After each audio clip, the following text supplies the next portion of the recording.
This is Triaging Time, and I'm your host, Dan Luna. Today's show, we have Dr. Rachel Seay. Dr. Rachel Chan Seay is an GYN OB physician and researcher at the Johns Hopkins University School of Medicine in Baltimore, Maryland, where she serves as the Assistant Residency Program Director and the Associate Medical Student Clerkship Director. She previously served on the faculty at Eastern Virginia Medical School and at the University of Colorado School of Medicine, where she earned her medical degree. She completed her internship and residency in obstetrics and gynecology at the George Washington University School of Medicine and Health Sciences in Washington, D.C., where she served as chief resident. Since 2014, she worked periodically as visiting clinical faculty at Hospital Nacional Juan Jose Ortega in Southwest Guatemala, teaching OBGYN residents, nurses, midwives, and traditional birth attendants in the Southwest Guatemala region. She has also served as visiting clinical faculty in Haiti and in Eritrea. She works with Doctors Without Borders and has completed emergency GYN OB missions in Sierra Leone and South Sudan. Dr. Seay's scholarly interests include the history of medicine and development of medical education curriculum in OBGYN surgical skills for low resource settings. Rachel, welcome to the show. Thank you so much for having me. And I pronounced it correctly, I think. Yes, you did. Thank you. All that practice up front paid off during the reading. That's right. That's part of what we're here to talk about, right? That's right. Exactly. So let's dive right into it. Life, leadership, volatility, and trauma. If you only had a few minutes with us, what advice would you share with us on those subjects? I think I would sum it up with that we go where we're looking and we see what we're looking for. Okay. And I think that if you are looking for problems or for things that are not working, that's what you're going to find. And if you look for solutions, then that's what you can see. I love it. And I think that applies, personally, professionally, across that landscape. Yeah. Energy follows attention. Is almost how I'd sum it. Like where your attention is, that energy's right behind it.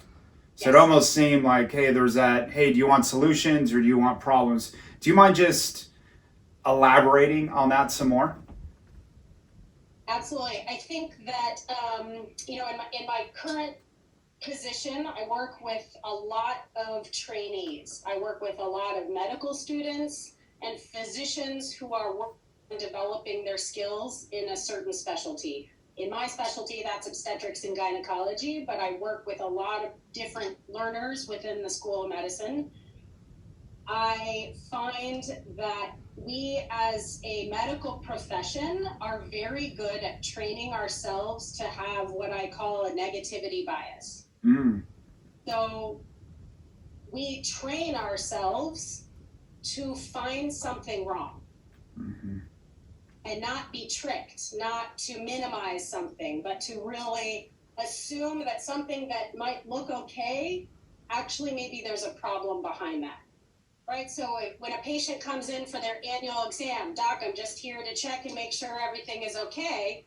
What I'm really looking for is trying to find something that isn't okay. Or, you're interviewing a patient, trying to gather their story about the symptoms that they're having and generating a list of what are the possible diagnoses, what are the possible causes of that, and in particular, what's the worst case scenario? What's the diagnosis that might kill that person? Mm-hmm. And proving that they don't have that, and then working back from there. And so I think that's a really important skill professionally, but I think that we often have a hard time turning that off and bring that into our personal life, bring that into our relationships with our spouse or with our kids, or most importantly with ourselves. Wow. And we always find we're very good at finding things that are wrong, and I find need to train and practice and push ourselves to see that negativity bias for what it is, and see it at play, and realize that sometimes that is affecting us negatively, particularly in our personal lives. Wow, that's such a powerful notice. Mm-hmm. Is that something that you have found that you've shared with others, and others have had that same notice as well? I certainly try to. I try to share that, I think I spend a lot of time thinking about this, and I talk with my students and my trainees about it. I think it's hard, right? It's hard when you're in training. Part of what you often have to do to get through that, takes a lot of sacrifices. Takes a lot of sacrifices to go through medical school, 4 years of medical school, 4 years of 3+ years of specialty training. Lots of parts of your life go on hold. People make a lot of sacrifices to make it through that training, and I think that a lot of times, one of those sacrifices is self-care. And making carving out time for healthy self-evaluation. And so a lot of times I think it's a challenge. I find that for learners, it's a challenge just making the time to be able to spend thinking about some of these things. Yeah. And so I think it can be my role as their mentor, as their teacher, to carve out some of what's sort of their official learning and working time to talk about some of these things. But I think some of it also is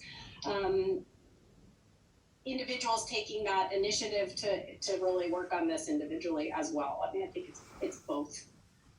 What does self-care look like?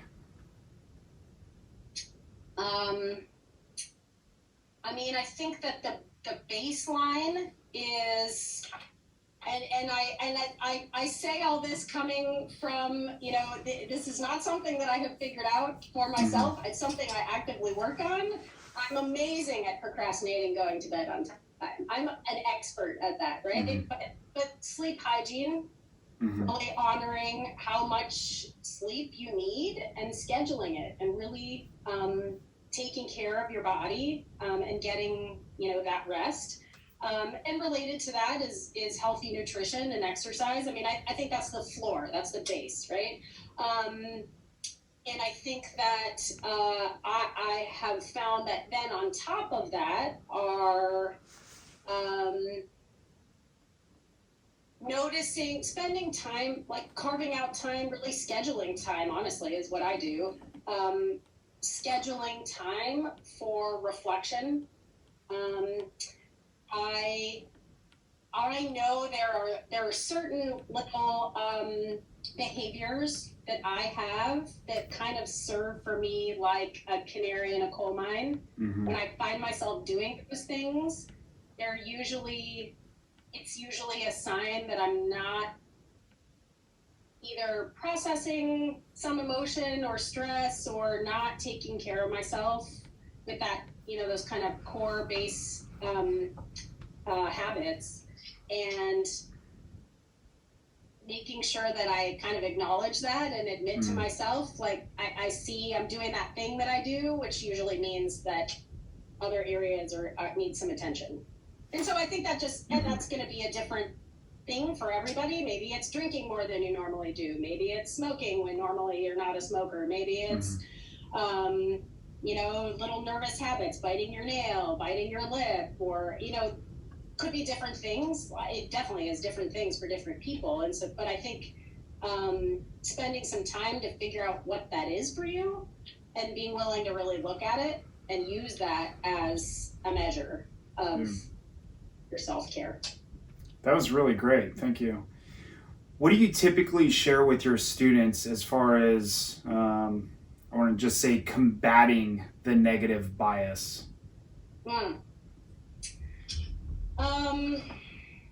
So I think a couple of things about that. I think it is just like it's a skill that we're learning to, parse out a medical diagnosis or learning the skill of a particular procedure or a surgery. It's also a skill to be able to brief and debrief a scenario. In my world, that's a clinical scenario, or an interaction, an interpersonal interaction, and really look at what went well about that, what would I do differently if I were going to replay that, and taking the time to look back and really analyze what happened, but then move on from that. And I think what I see is that I think people are very good at the debriefing in terms of identifying, what didn't go well, what could have gone better, what would I do better next time. But I think many of us really perseverate on that. And I think it's a skill to be able to do that, but then also set that down and now move forward. Learn what there is to learn from that, but also keep going. And so I think that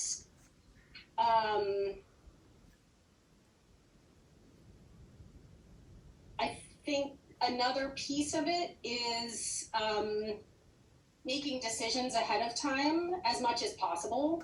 And obviously there are, we're talking about working in volatile environments and scenarios where you prepare as much as you can, but there are going to be circumstances that are out of your control. But taking care of as many of the decisions in advance as possible so that I free up my mind to really then be present and be able to handle the unexpected things in a situation. And so I think that also is, being intentional about what I can do in advance, and then also being intentional about how I want to move into the unknown portions of that conversation, or the unknown portions of a circumstance. I don't know. It's hard to. This is kind of vague without talking about it as a specific example, but I hope that makes sense. Makes total sense. I do have a question. So you mentioned setting it down. So post something after the debrief, setting it down. What's something that you could do almost in that preparation phase? So prior to going into like what I like to refer as the action phase when you're in it. What's something you can do during the preparation phase to help you set it down after that debrief? Or do you have any other advice for, if you will, setting it down? Yeah. The thing that's coming to mind when you're asking me about this is some of my previous work in low resource settings with Doctors Without Borders, and being in clinical scenarios, especially on my first mission with, so I'll refer to Doctors Without Borders as MSF by their French name. So my original first time mission with MSF, I really had never worked clinically in that kind of environment. I was in Sierra Leone in West Africa on an emergency OB project. I'm well trained in obstetrics, but the kinds of problems, the kinds of pathology and clinical scenarios that we encountered there, you don't see in this context. You don't see in this high resource, resource rich setting. And so I knew going in that there were going to be scenarios that I had never seen before. And part of that was preparation that was provided. to me. Part of that was pre-reading. Part of that was having some conversations with other doctors who had worked in that environment and talking with them about what they saw, how they managed certain scenarios. And so I think part of it was setting expectations and being prepared for seeing something that I had never seen before. And I mean, I think part of that is a little bit like a mental simulation of, you know, in this kind of scenario, how do I want to respond, or how am I going to try to manage that? And part of that is, you know, technical preparation, and part of that is emotional or psychological preparation for what that feels like. And so I think preparedness is a huge piece of it, but there's always going to be something that you couldn't prepare for. There's always going to be some new scenario that nobody told me I was going to be managing. And so I think dealing with those kinds of situations, it's, for me, in my context, it's being intentional about, and some of this is related to deciding in advance, like what thoughts do I want to have in that kind of scenario. So this kind of circles us back to, you know, you see what you're looking for, or you know, when you're skiing, right? You want to, if you look over at the trees, guess what? You're going to end up in the trees, right? It's easy to get stuck in your mind about, I'm not prepared for this. I don't have the skills I need. I don't know what I'm doing. I don't have the equipment that I need. And when you start to think that way, that often leads to actions that actually do put you more at risk, or put the patient at risk, or you're doubting yourself, and now you may not be making as clear or appropriate decisions on behalf of the patient. Whereas thoughts like, I have the skills I need, or no matter what scenario I encounter, I'm going to figure it out. These kinds of like positive thoughts that I can practice in advance, so that when I find myself starting to go to the, I don't have what I need, I don't know what I'm doing, I can see myself doing that and try to switch over to the thoughts that enable me to make decisions and actions in the way that I want. I loved it, all of it. Do you mind if I just kind of dive into some of my notes here? Please. And share them with you, and I'm curious as to your thoughts. So the language is maybe just a little bit different. So what I'm hearing is visualization, essentially. So you're visualizing potential futures. So you're using your mind's eye. You're playing through situations that you may not have seen before, and you're just going through the different possible outcomes. And part of that visualization, what I'm hearing, is part of it is skill set. So your technical ability while you're in it. Part of it is your mindset. So even how so when I say these sets, what I mean is really these patterns that we find ourselves in. So our mindset, how we think about something, the pattern in which we think about a particular thing. So now you're really just playing ahead to prepare for potential realities. And you're visualizing these potential realities. And then I would even say emotion set. So our pattern of feelings. And what you said, I thought was great, is, and just to name it, is the voice, guilt voice, will potentially show up. Like, hey, you don't have this stuff. What if you mess up? And now you're going to feel guilty. So that guilty voice shows up, and as the guilt voice shows up, the doubt voice also shows up. Yeah. And so what I'm hearing on how you combat that is confident voice also shows up. So now the confident voice shows up, and for you, it sounds like it's stronger than those other voices, so it pushes them down.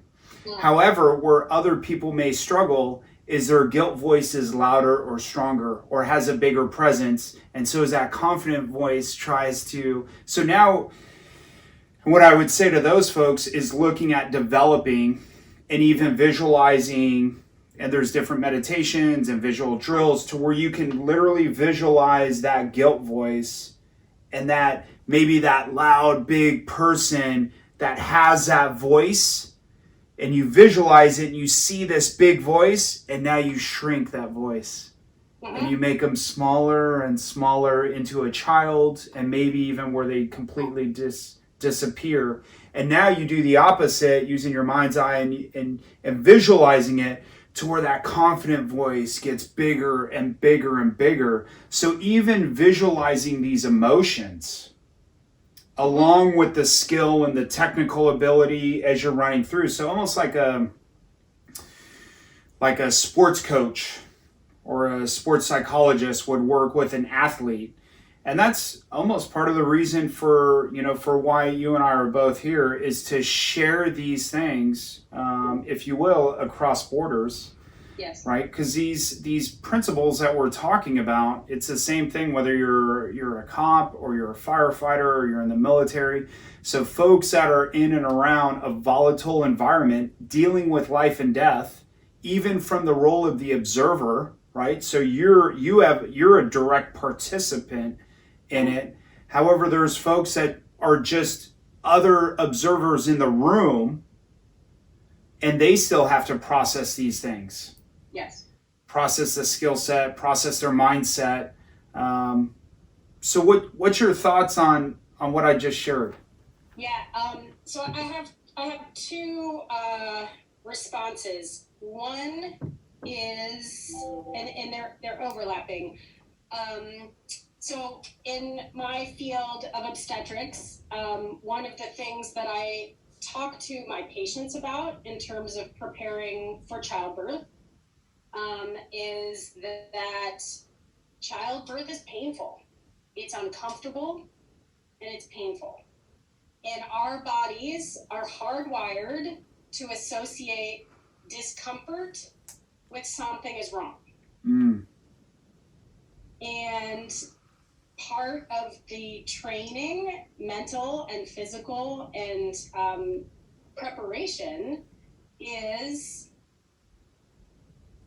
can be for some people that want to use this as an opportunity to really learn this about themselves, is you can experience pain, or you can physical pain, or you can experience discomfort, and there might not be anything wrong. Maybe things are going exactly the way they're supposed to. In my example, a labor may be going taking a totally normal path, but the experience, there must be something wrong, right? And I think, you are much more of an expert in this than I am, but I've dabbled a little bit in the past with Brazilian Jiu-Jitsu. And what I found to be the most compelling part of that training is learning how to be comfortable being uncomfortable.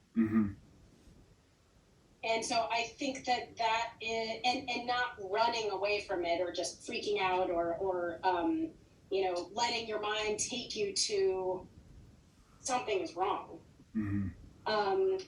Now, that being said, we're talking about working in scenarios and circumstances and environments where, they may be really, they might be scenarios that we wish were otherwise. So I'm not saying that you are, it's not a positive thinking where you're just saying, oh, there's no problem, everything's fine, when clearly there's some, really some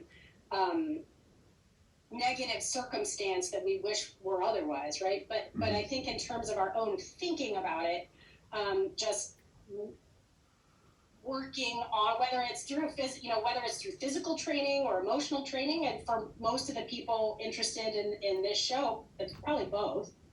But working on that discomfort doesn't mean there's something wrong. Mm-hmm. Or that going back to that doubt voice, like, of course I'm gonna, I'm always gonna have these thoughts like, oh, is there anything I could have done better? Is there anything I could have done to make that, less painful for that patient, or this surgery go more smoothly, or whatever that may be. But having those thoughts doesn't mean that I did something wrong. So that's one thing that I wanted to say. Oh, and please. The other thing I just wanted to kind of tie together is another thing that I like in terms of techniques or really getting specific about how one might work on this is something that with my students I call it, and I have some personal coaches where this is kind of the language that we use, but we talk about monkey bar thoughts. Mm-hmm. So taking, I'm having this, this guilt voice or this doubt voice, this thought that clearly is coming from that place. I want to get over here and have a more positive or a more, maybe even just the goal is a more neutral thought about it. How do I get there? And it just seems like so far away. And so sometimes it's just little teeny tweaks in the thought that might eventually get you over to that sort of goal thought that you're trying to achieve. So for example, having a thought like, I'm trying to think of a good example, but, maybe, I don't know what I'm doing, right? I'm in a scenario and the thought that I'm having is like, I don't know what to do. And maybe then like where I want to get is like, I have the skills I need and I'll figure it out. But that seems so far away in the moment. And so maybe like an example of a monkey bar thought is maybe the first little step is, I don't feel like I know what I'm doing, but that's okay. And like really just sitting with that, and it kind of takes the edge off, like, I don't know what I'm doing. And then maybe from there it can be like, it might be possible that I might know how to handle this. It might, I don't think I do, but it might not be impossible that I know how to handle this. And then maybe the next step after that is, I might know how to handle this. Right? And so like kind of breaking down, for people that we're in a situation where I really am feeling that guilt or that doubt voice, and I'm trying to get to that more confident or positive voice, sometimes just breaking it down into little pieces that make it feel a little more believable can help me get there. Out of curiosity, what's the time component typically associated with that for you? I mean, I think it depends on what we're talking about, right? This might be the kind of activity that either maybe is done in advance to try to prepare for a scenario, or maybe is done after the fact as a way of debriefing or coping with a scenario. I think there are scenarios where it could be done in the moment, but it really probably depends on what we're talking about in terms of how quickly that environment is changing or an action is occurring.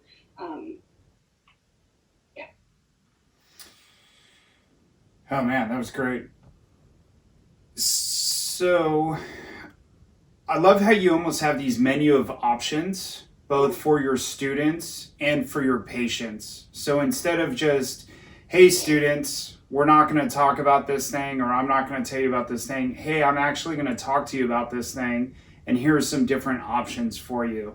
Yeah. And in other conversations that you and I have had, that's something that we've definitely agreed on is maybe a lack of formalized preparation up front of, hey, this is the only where we focus on technical skills. However, there's other things that are not addressed.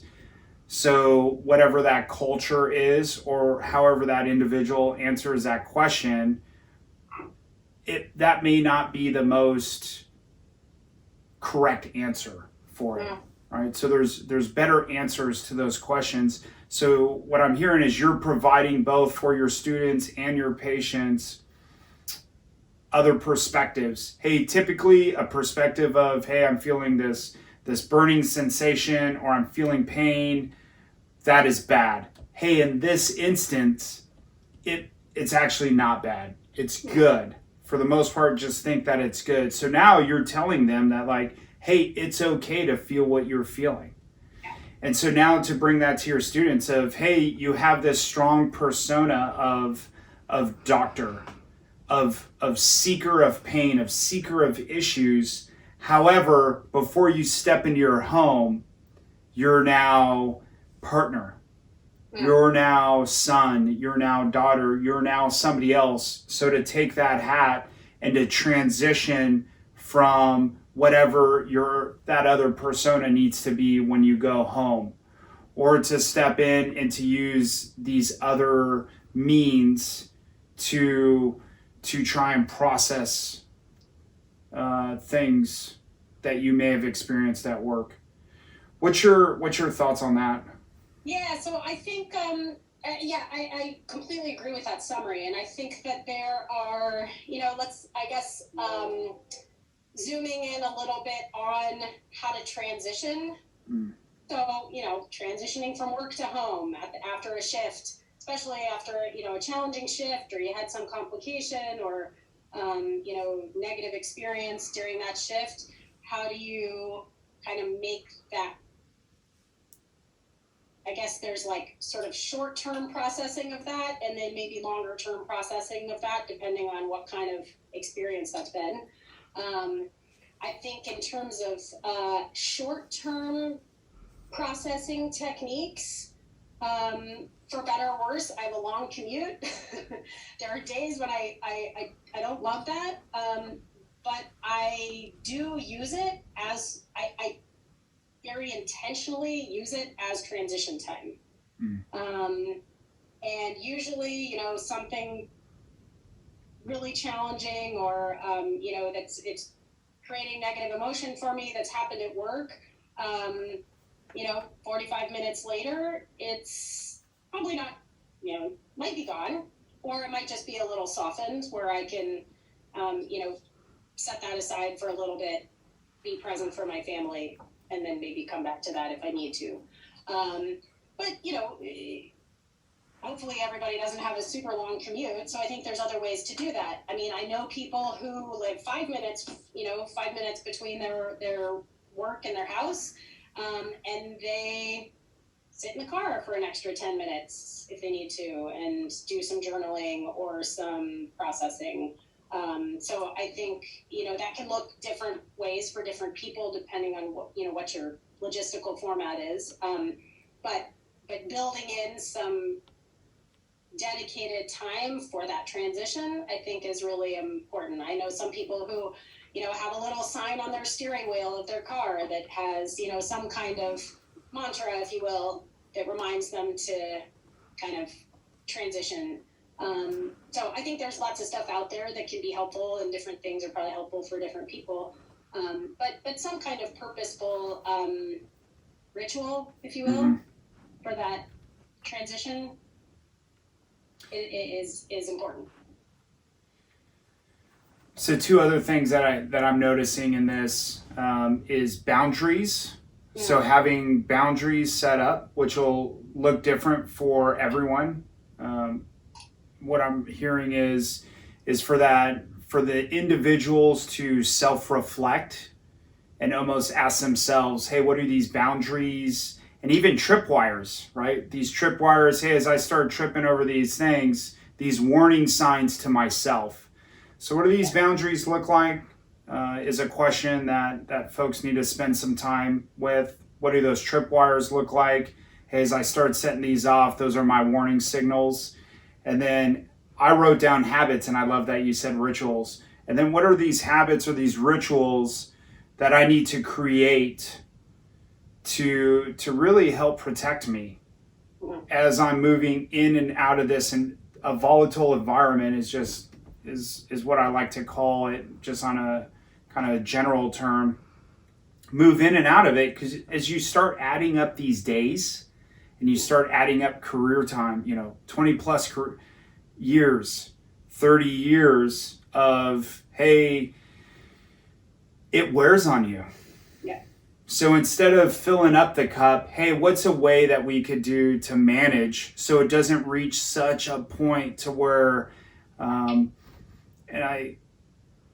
I like to say, and I've gotten this through my education, what happens on the inside will show up on the outside. So if you're struggling with things, or as things start to boil, or as stress, as all this stuff piles up and you try to like cram it in, it'll eventually show up externally, and it'll show up in different ways externally. Maybe it's, it's taking shortcuts, or taking things for granted, or not caring, or right. So there's different things on how it'll show up. However, if we ignore these boundaries, if we ignore these rituals, if we ignore these tripwires, eventually it'll show up externally in some way. Yes. What's your thoughts on that? Yeah. I think it's, we were talking about this recently, and I was thinking a lot about it after we were talking about it, just the physical presence of that emotion within our body. We, at least in medicine, and I probably applies to a lot of your listeners, we train ourselves to ignore our body. We train ourselves to ignore the signals, right? If I'm in a 6-hour surgery, too bad if you have to pee, right? You just stop thinking about it. Can't do that right now, right? And we train, fatigue. Well, it's a 12-hour shift. If at hour 6 I'm tired, guess what? Too bad. Suck it up. Move on, right? This kind of stuff. We really train ourselves to disregard, either dampen or actually ignore those signals. And you do need to, there's a reason that we've trained ourselves to do that, right? There are certain circumstances or scenarios you find yourself in where that is the only thing that you can apply your energy and your attention to, and not all that other stuff has to wait. That's kind of the zen of some of this work, is you do the thing right in front of you, and that is it. But you can't do that forever.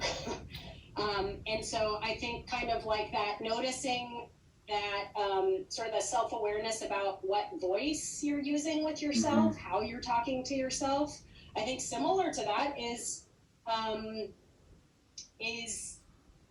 allowing or creating certain times, certain spaces, certain scenarios where you allow yourself to listen to those signals. You allow yourself to really honor those signals, those messages coming from your body.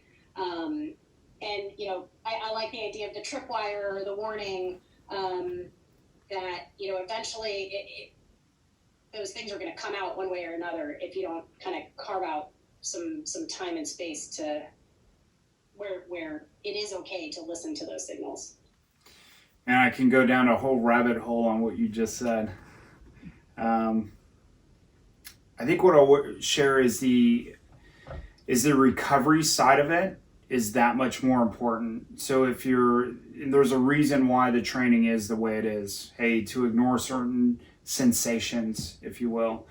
So through noticing certain sensations, we create greater awareness about ourselves, about our environment, and through the awareness actually creates more choice.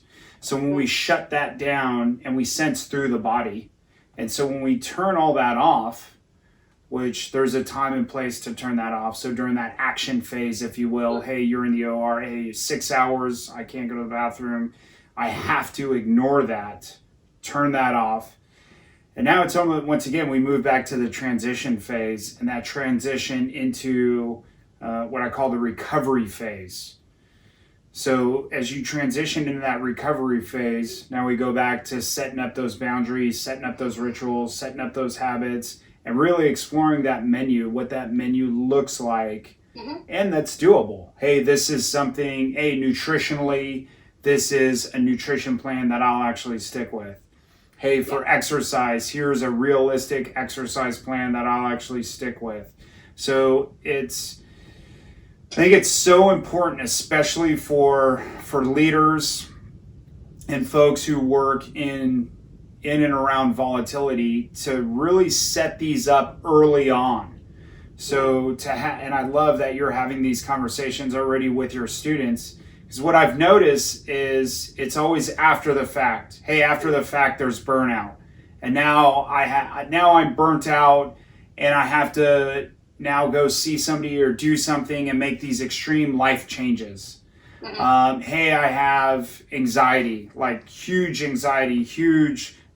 Maybe I have depression. Maybe I have whatever it is, or I now have this addiction that started out small and has now grown over 7 years of being in this environment, 12 years, 20 years, and so it's the upfront work that I've seen being dropped of implementing of these boundaries, and then really just creating the menu for people, whether it's in an academy, a police academy, a fire academy, if they're going through a school, and it's that upfront work that's so important to create those habits, to create those rituals, to create those boundaries, so years of wear and tear, and they can still enjoy life.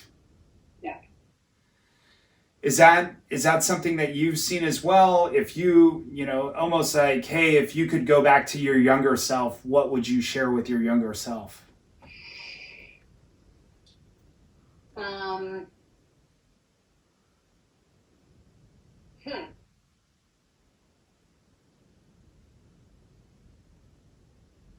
I think that in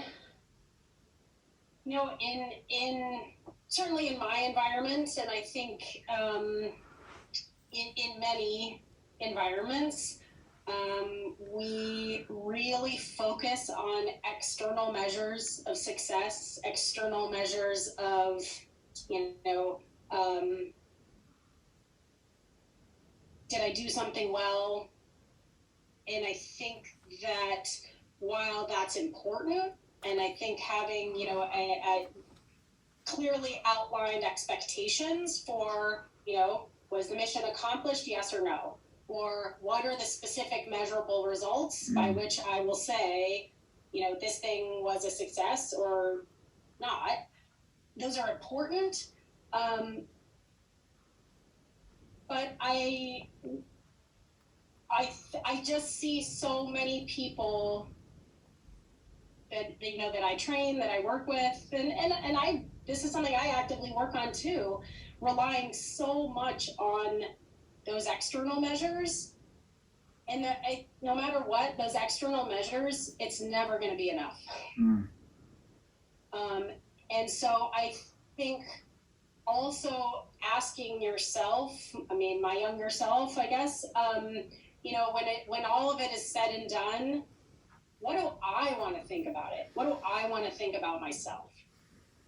And not just focusing on what do I want other people to think about, or using these external measures for success, but also choices that I could make along the way that would contribute to my overall well-being and satisfaction, while still having this, kind of outward focus of like, how can I help? What can I do? How can I serve? It's a balance. I'm not sure. It's probably a lifelong journey to figuring that out. But I think that's kind of like the two sides of the same coin that I see for people that are dedicating their professional life to serving others. And it starts with just having that awareness. Just having that awareness, and you shared so much of that with us today. Thank you so much. Do you have anything that you would like to add? We've talked about lots of, I think, important, powerful things here. I think, the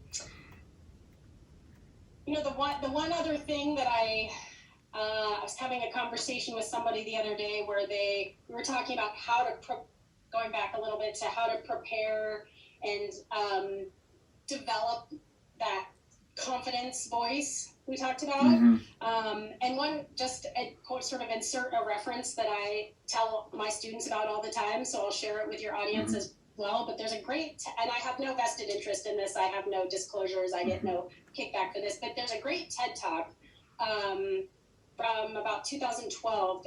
Amy Cuddy, Cuddy is her name. She's a social psychologist, and she talks a lot about body language and body posturing, and how the interplay between how you hold your body and your physical presence and what effect that has certainly on other people, but what she is particularly good at talking about is the effect it has on you. And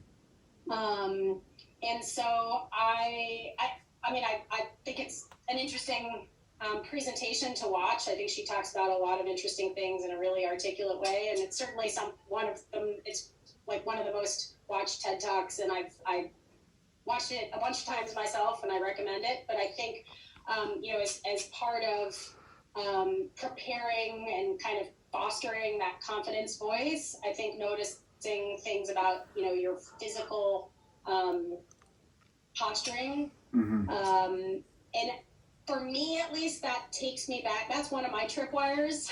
That's one of my little sort of telltale signs. There's certain things I do with my body that when I catch myself doing it, I know that means something for me. And so I think that is certainly something that we work with our medical students a lot about, developing bedside manner and nonverbal communication, and that is as powerful, if not more so, than explicit language in terms of your interactions with other people, but especially your interactions with yourself and how you're taking care of and treating yourself. So. Awesome. Thank you so much, Rachel. Thank you for being here. And then I actually have some gifts for you. So grandma made you some masks. Oh, that's awesome. Here, so I'll make sure these get delivered, and I think she made some special things for you as well. Great. So I'll make sure those get delivered. I'll just put a plug out to all the healthcare workers that are working in this crisis currently. It is a really challenging time, and everybody's doing their best, and I just really appreciate everybody that is working harder probably than ever, and certainly in a really stressful time right now. So, and thank you to all members of the community that are supporting us through this. So. Awesome. Thank you so much, Rachel. Thank you for taking the time for today. Once again, if you know someone who would get something out of this conversation, please share this video with them. And of course, like, subscribe, comment. And remember, you don't manage time, you manage yourself. Leadership starts with you. Thank you.